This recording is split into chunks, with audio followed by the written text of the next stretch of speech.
What's up, everybody? Welcome back to the Kinda Grown podcast. I'm Nicholas Evans.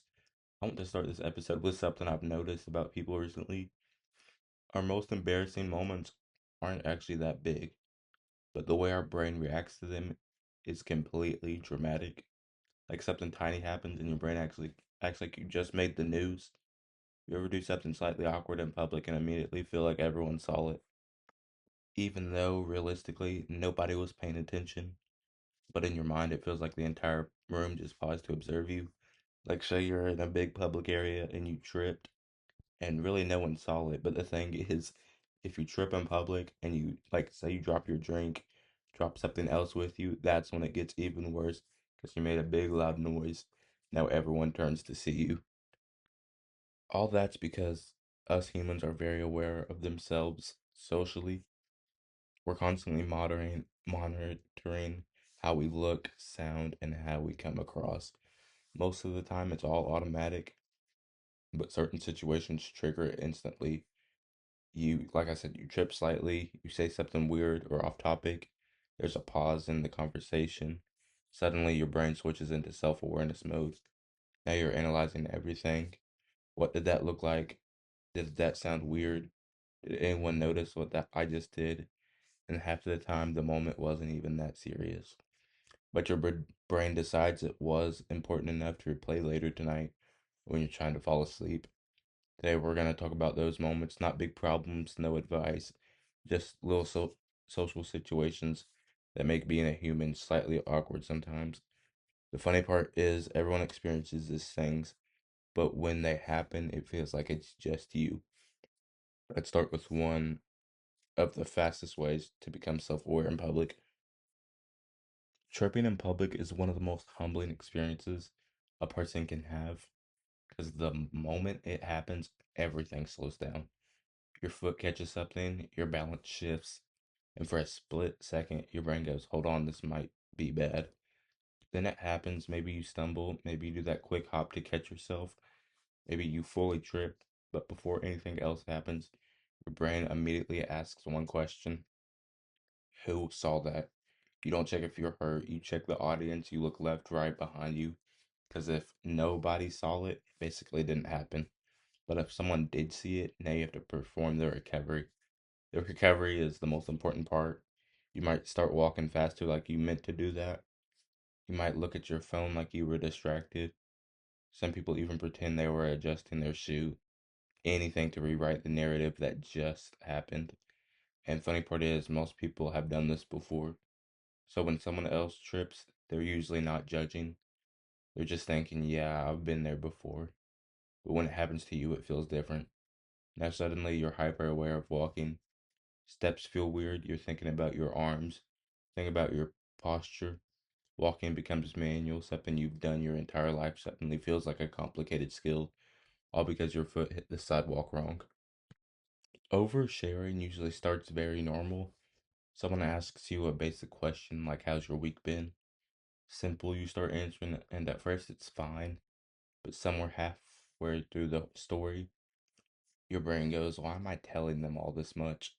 Now you're aware you might be giving too much info, but at that point it's too late because stopping halfway through the story would be even weirder. So you keep going, you explain more details, you add context, and now the story has turned into a full explanation of something they probably didn't need to know that deeply, and the other person is just standing there politely listening. Oversharing isn't always emotional either. Sometimes it's just too much detail. Someone asks where they can get coffee at. Instead of saying the name of the place, you explain the entire morning. Well, first I went to the other coffee shop, but the line was so long. Then I walked down the street. They didn't ask for the full time lane. They just wanted the location, but your brain decided to give the director's cut. And once you notice you're oversharing, you start trying to shorten the ending. You'll say something like, but yeah, anyway.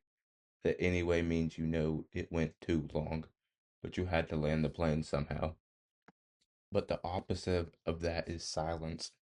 The silence in conversations is interesting because technically silence is normal. People will run out of things to say sometimes, but socially we treat silence like a problem. If a conversation pauses longer than a few seconds, someone usually jumps in with something random. like anything. The topic doesn't even have to make sense. People go from talking about school to suddenly saying, "Yeah, it's been really hot lately. Why are we talking about the weather now?" Because the silence had to be filled with something. Silence makes people aware of themselves, but the moment people become aware of themselves in a conversation, they try to fix it as soon as they can. But sometimes the silence isn't actually awkward. It's just a pause. The awkwardness comes from the awareness. If both people relaxed for just 2 seconds, the conversation would naturally continue. But instead, someone rushes to break the silence with the first thought that appears in their brain.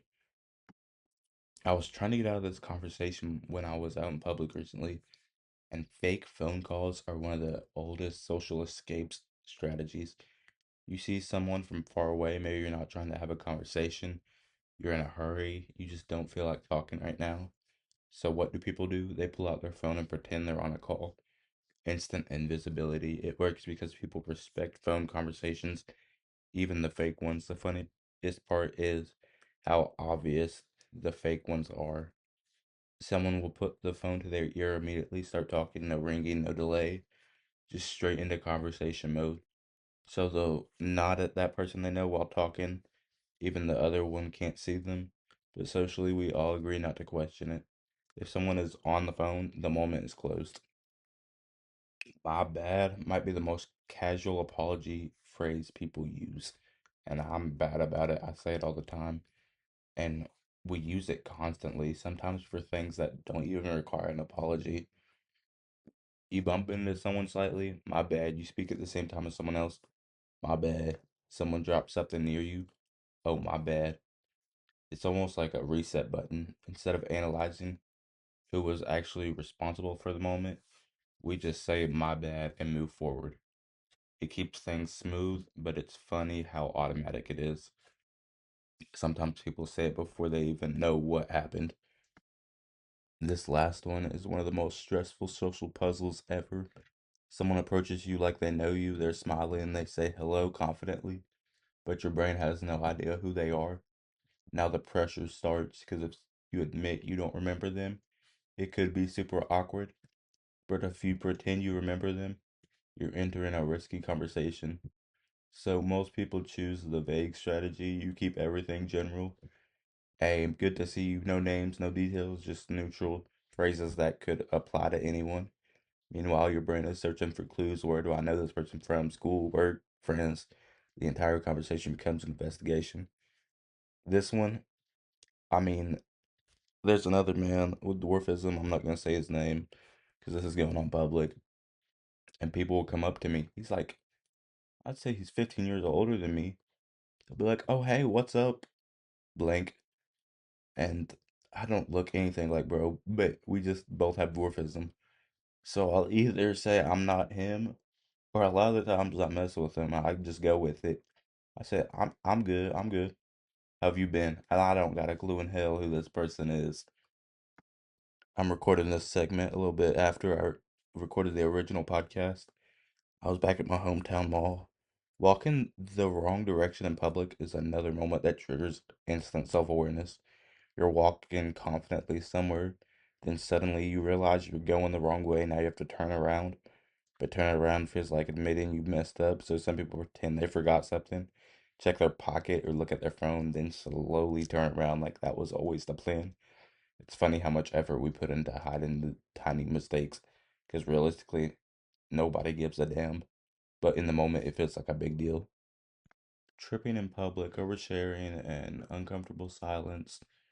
None of these are major problems, they're just small moments where humans get slightly awkward, but the truth is, everyone experiences these exact situations, which means the embarrassment usually exists more in your head.